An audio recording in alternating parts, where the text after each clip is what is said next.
ఇబ్బందుల్ని వారి యొక్క బాధ్యతల్ని పక్కన పెట్టి ఈరోజు కూటమి ప్రభుత్వం చేస్తున్నటువంటి అనాలోచిత నిర్ణయాల గురించి రాష్ట్ర వ్యాప్తంగా ఉన్నటువంటి దివ్యాంగులందరూ కూడా ఎంతో మానసిక ఆందోళనకు గురవుతా ఉన్నారు.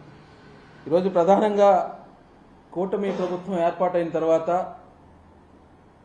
ఆనాడు ఎన్నికల మేనిఫెస్టోలో ఎలక్షన్ ముందు ఏదైతే దివ్యాంగులకు పెన్షన్లు 6,000 రూపాయలు 15,000 రూపాయలు పెంచుతామనేటువంటి హామీ ఇచ్చారో ఆ హామీని పూర్తిగా అమలు చేసే బాధ్యత తీసుకోకుండా కొత్త అంశాన్ని ఈరోజు తెర మీదకి తీసుకొచ్చారు.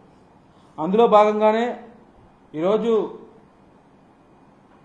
రాష్ట్ర వ్యాప్తంగా ఉన్నటువంటి సుమారు 8,20,000 మంది దివ్యాంగులకు ఇబ్బందులు కలిగించేటువంటి ప్రయత్నం చేస్తూ ఉన్నారు. దానిలో భాగంగానే ఈరోజు కుట్రతో ఏదైతే మరి 25 సంవత్సరాల నుంచి కూడా వైకల్యంతో బాధపడుతూ పింఛన్లు తీసుకునే వాళ్ళు కూడా ఈరోజు సదరం సర్టిఫికెట్లు అనేటువంటి సదరం ధృవీకరణల ద్వారా వైకల్య ధృవీకరణ పత్రాలు సరిగా లేవు, అనర్హుల శాతం ఎక్కువగా ఉంది. ఏదైతే వైఎస్ఆర్ కాంగ్రెస్ పార్టీ ప్రభుత్వ హయాంలో అనర్హులను అర్హులుగా చిత్రీకరించి మరి దివ్యాంగులకు పెద్ద ఎత్తున పెన్షన్లు కేటాయించినటువంటి ఒక అభూత కల్పనను ఏర్పాటు చేసి ఈరోజు రాష్ట్ర వ్యాప్తంగా దివ్యాంగులందరి యొక్క ఉసురుని కూటమి ప్రభుత్వం కూడగట్టుకుంటా ఉంది. ఈరోజు ఒకటే చెప్తా ఉన్నాం, రాష్ట్రంలో ఈరోజు దివ్యాంగులు పెద్ద ఎత్తున ఈ సదరం క్యాంపుల దగ్గరికి వైకల్య ధృవీకరణ కోసం కనీస మౌలిక వసతులు లేక ఆ సెంటర్లో చాలా ఇబ్బంది పడతా ఉన్నారు. నేను ఒకటే ప్రశ్నిస్తా ఉన్నాను, ఈరోజు పుట్టు అందులకు కూడా ఈరోజు సదరం ధృవీకరణ పత్రం కావాలని మీరు మాట్లాడటం చాలా సిగ్గుచేటుగా ఉందని చెప్పేసి ప్రశ్నిస్తా ఉన్నాను. ఈరోజు రాష్ట్రంలో గత ప్రభుత్వ హయాంలో మా వైఎస్ఆర్ కాంగ్రెస్ పార్టీ ప్రభుత్వంలో దివ్యాంగులకు 1వ తారీఖు ఉదయాన్నే మరి అర్హతే ప్రామాణికంగా మరి అనేక మంది దివ్యాంగులకు ఏదైతే పింఛన్లు అందించినటువంటి ఘనత మాకుంది. ఈరోజు చూసుకుంటే కనుక ఒకసారి మనం చూస్తే కనుక ఇది 25 సంవత్సరాల నుంచి కూడా మరి ఈ 62 సంవత్సరాల మరి మానసిక వైకల్యం కలిగినటువంటి మహిళ, వీరికి కూడా మరి ఖచ్చితంగా ధృవీకరణ పత్రం కావాలి. ఈ ధృవీకరణ పత్రం ఉంటేనే మీకు పింఛన్ అమలు అవుద్దనేటటువంటి మాటలు మాట్లాడుతూ ఈరోజు చేస్తున్న చర్యలు చూస్తే కనుక నిజంగా చాలా బాధ అనిపిస్తూ ఉంది. ఈరోజు రాష్ట్రంలో వ్యవస్థలో జరిగినటువంటి చిన్న చిన్న పొరపాట్లకు రాష్ట్ర వ్యాప్తంగా ఉన్నటువంటి దివ్యాంగ సమాజానందరినీ కూడా మీరు అనర్హులుగా చిత్రీకరించే ప్రయత్నం చేస్తా ఉన్నారా? ఆ రోజు వైఎస్ఆర్ కాంగ్రెస్ పార్టీ ప్రభుత్వంలో 2016 వికలాంగుల హక్కుల చట్టం తీసుకొచ్చి దివ్యాంగులకు హక్కులను చట్టాలను కలిగించాం. ఈరోజు ఒకటే అడుగుతా ఉన్నాం, ఈరోజు దివ్యాంగులకు ఎటువంటి ఇబ్బందులు కలిగినా అర్హులను సైతం అనర్హులుగా చిత్రీకరించి వారి పెన్షన్ తొలగించే ప్రయత్నం చేసినా ఖచ్చితంగా దివ్యాంగుల పక్షాన వైఎస్ఆర్ కాంగ్రెస్ పార్టీ దివ్యాంగుల విభాగం పనిచేస్తుందని చెప్పి తెలియజేస్తూ మీరు ఇంకోటి చేస్తా ఉన్నారు. ఈరోజు 2010 నుంచి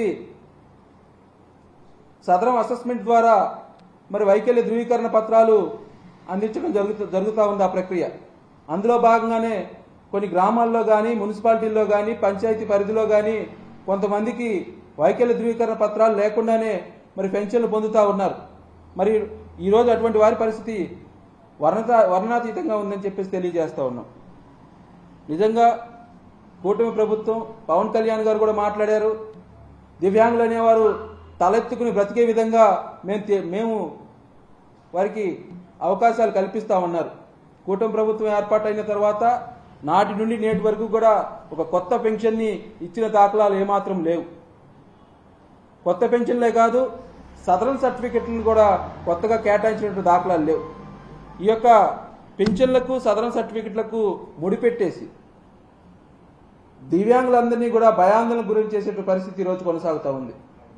ఖచ్చితంగా మా అధినాయకుల దృష్టితో, అధినాయకుల యొక్క సలహాల మేరకు ఖచ్చితంగా దివ్యాంగులకు జరుగుతున్నటువంటి ఇబ్బందుల మీద మాత్రం ఖచ్చితంగా గలం విప్పుతామని చెప్పేసి హెచ్చరిస్తూ ఉన్నాం. రాష్ట్ర వ్యాప్తంగా ఉన్నటువంటి దివ్యాంగులందరికీ కూడా వైఎస్ఆర్ కాంగ్రెస్ పార్టీ దివ్యాంగుల విభాగం నుంచి కూడా భరోసా కల్పిస్తూ ఉన్నాం. ఎవరు కూడా గందరగోళానికి గురి కావద్దు. ఖచ్చితంగా ఈ సదరం వెరిఫికేషన్ ఏదైతే ఉందో వాటిని పునర్పరిశీలన చేసుకోవాలని, ఈ క్యాంపుల దగ్గర కూడా కనీస మౌలిక వసతులు లేవు. ఒక టెంట్ వేసేసి కొంతమంది దివ్యాంగులను తీసుకొచ్చి అక్కడ కూర్చోపెట్టేసి ఉదయం నుంచి సాయంత్రం వరకు కూడా కాలయాపన చేస్తూ, కనీసం వారికి నేచర్ కాల్స్ ఉంటాయనేటువంటి మినిమం కటసీ కూడా లేకుండా గ్రామాల్లో ఉన్నటువంటి దివ్యాంగులను కూడా మరి ఏదైతే మానసిక వైకల్యం కలిగినటువంటి దివ్యాంగులు ఉంటారో వారిని వారి తల్లిదండ్రులు కానీ వారికి ఉన్నటువంటి ఎవరైతే అటెండర్స్ ఉంటారో భుజాల మీద వేసుకుని, నిజంగా తీసుకొచ్చి భుజాల మీద వేసుకుని ఈ రకంగా సెంటర్లకు రావాల్సిన పరిస్థితి ఉంది. ఈరోజు చూస్తూ ఉంటే నిజంగా దివ్యాంగుల యొక్క అభివృద్ధికి, సంక్షేమానికి కూటమి ప్రభుత్వం మరి కట్టుబడి ఉందా అనేటువంటి అనుమానం మాకు కలుగుతూ ఉంది. రాబోయే రోజుల్లో ఒకే ఒక నినాదానికి తెరలేపుతా ఉన్నారు. సదరన్ సర్టిఫికెట్ల వెరిఫికేషన్ పేరుతోటి పెన్షన్ తొలగించేటువంటి కార్యక్రమం చేపడతారేమో అన్నటువంటి భయాందోళన అయితే రాష్ట్ర వ్యాప్తంగా ఉన్నటువంటి దివ్యాంగులందరిలో కూడా కలుగుతూ ఉంది. దివ్యాంగులే కాదు, వారి కుటుంబాల్లో కూడా ఈ భయాందోళన కొనసాగుతూ ఉంది.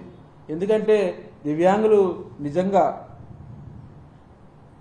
మరి ఆ వచ్చేటువంటి పెన్షన్ ఏదైతే ఉందో ఆ పెన్షన్ ఆధారం చేసుకుని వారి కుటుంబ సభ్యులు కూడా మరి దివ్యాంగులను హక్కును చేర్చుకుని ఆదరించిన పరిస్థితి మేము చూస్తూ ఉన్నాం.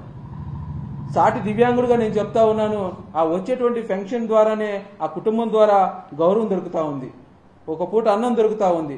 అటువంటి పరిస్థితులు ఉన్నటువంటి దివ్యాంగుల యొక్క మరి పొట్టకొట్టేటువంటి పరిస్థితి మీరు చేస్తున్నారా అని చెప్పేసి నేను ప్రశ్నిస్తూ ఉన్నాం.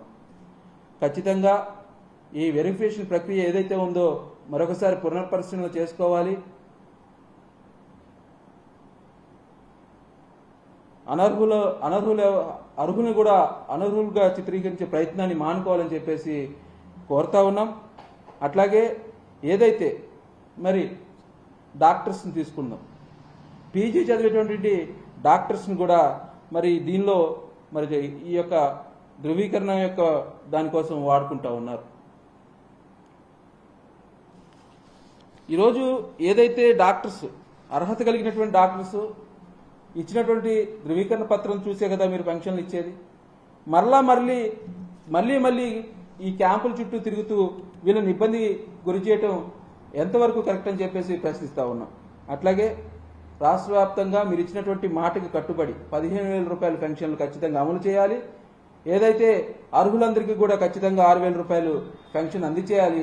లేని పక్షంలో ఖచ్చితంగా మేమందరం కూడా రాష్ట్ర వ్యాప్తంగా ఉన్నటువంటి దివ్యాంగులు వారి కుటుంబాలు కూడా ఖచ్చితంగా పోరుబాటు పడతామని చెప్పేసి తెలియజేస్తూ ఇటువంటి ప్రయత్నాలని పూర్తిగా మానుకోవాలని చెప్పేసి హెచ్చరిస్తా ఉన్నాం.